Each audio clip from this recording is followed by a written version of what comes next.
Caribbean faced one of the most terrifying events in its recent history when Hurricane Melissa, with sustained winds nearing 300 kilometers per hour, reached Category 5 strength. Its destructive power was described as extremely dangerous by the U.S. National Hurricane Center, which warned that no part of Jamaica would be spared from its impact.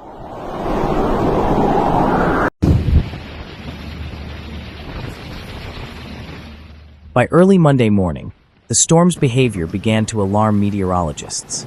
Atmospheric pressure dropped to 892 millibars, placing Melissa among the most intense hurricanes ever recorded in the Caribbean Sea.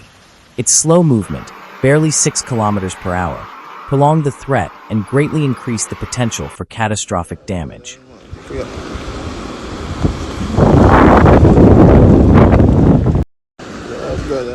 The first satellite images revealed a perfectly defined structure, with a well-formed eye and rain bands stretching hundreds of kilometers. The sheer magnitude of the system led Jamaican authorities to declare the highest state of alert.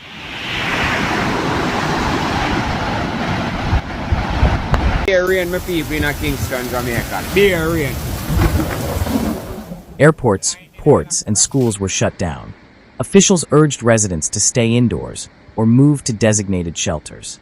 The government warned that waves could reach up to 4 meters in height and push several kilometers inland, flooding entire neighborhoods.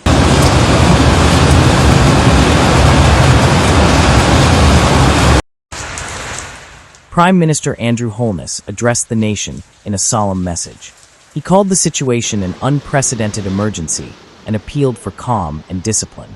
"No home is built to withstand what's coming," he said in a serious tone.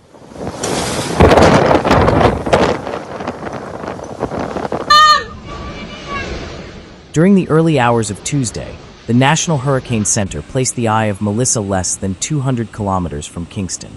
Forecasts confirmed that a direct hit on the southern part of the island was inevitable.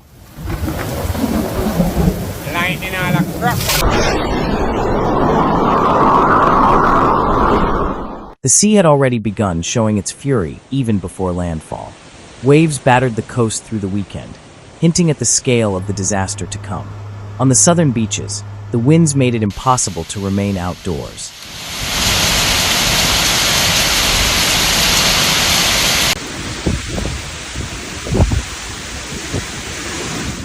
Tuesday's sunrise brought an eerie silence. The capital's streets were empty, public transportation came to a complete halt, and most businesses had closed. Only the roar of the wind and the metallic clatter of debris echoed through the city.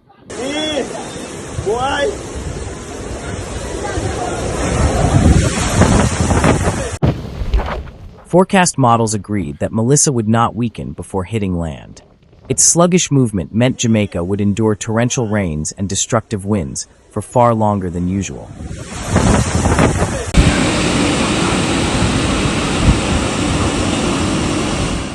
As the morning progressed, the first outer bands began to cause damage. Uprooted trees, power outages, and blocked roads were reported across several towns. In Portmore and St. Catherine, drainage systems failed under the relentless rain.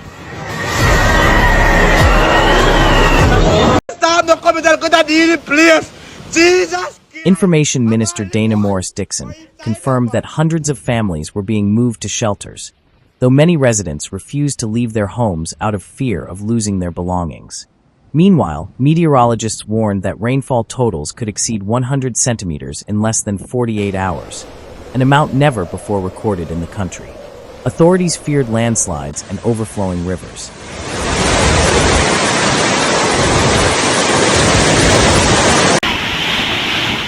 By midday, an unsettling calm took over.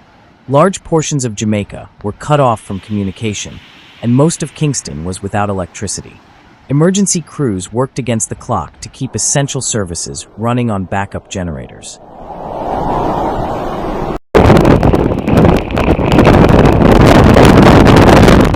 The hurricane continued creeping north-northeast, with winds nearing 295 kilometers per hour.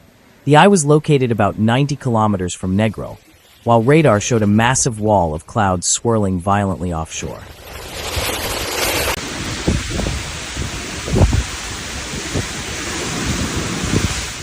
The The National Oceanic and Atmospheric Administration described the event as a direct threat to life.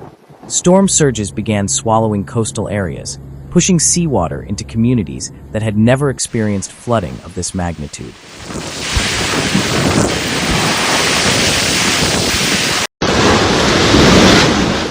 Hospitals were operating on backup power, and the Ministry of Health urged citizens to store clean water and remain indoors.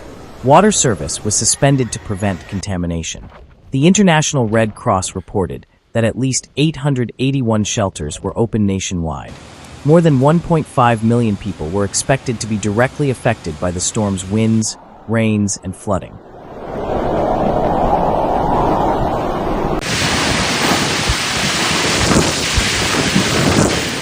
In Port Royal, the ocean swallowed entire streets. In Old Harbor, residents filmed shocking scenes of vehicles swept away by torrents and homes submerged up to their rooftops. Authorities described the situation as uncontrollable.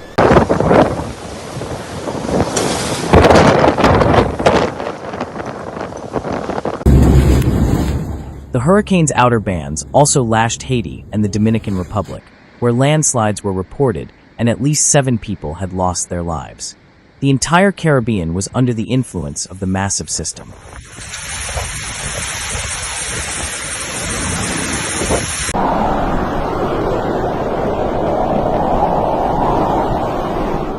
Experts linked Melissa's explosive intensification to unusually warm Caribbean waters.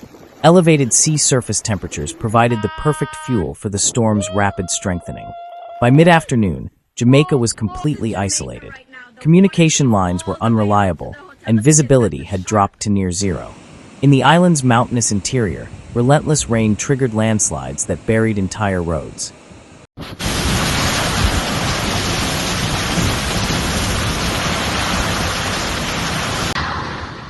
Local authorities confirmed that rainfall in several southern regions had already surpassed historical records. Flooding was widespread and spreading into areas once considered safe.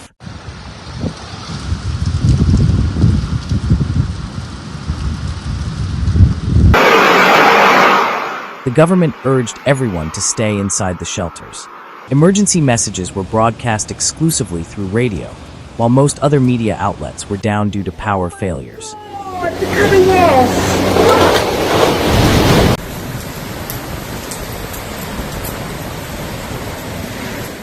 In its evening update, the National Hurricane Center repeated that the threat remained extreme. Wind gusts exceeding 300 kilometers per hour were tearing off roofs and destroying entire structures. Do not! As the afternoon wore on, reports indicated that Jamaica was experiencing one of the most critical days in its modern history. The nation was paralyzed, trapped under an endless barrage of wind and rain.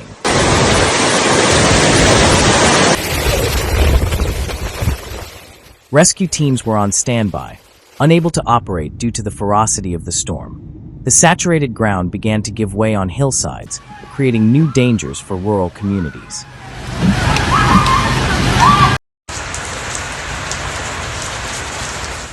By nightfall, Jamaica remained under siege. Hurricane Melissa had rewritten the limits of what the Caribbean could endure, leaving behind an island battered, silent, and facing the aftermath of one of the strongest storms ever recorded in the region.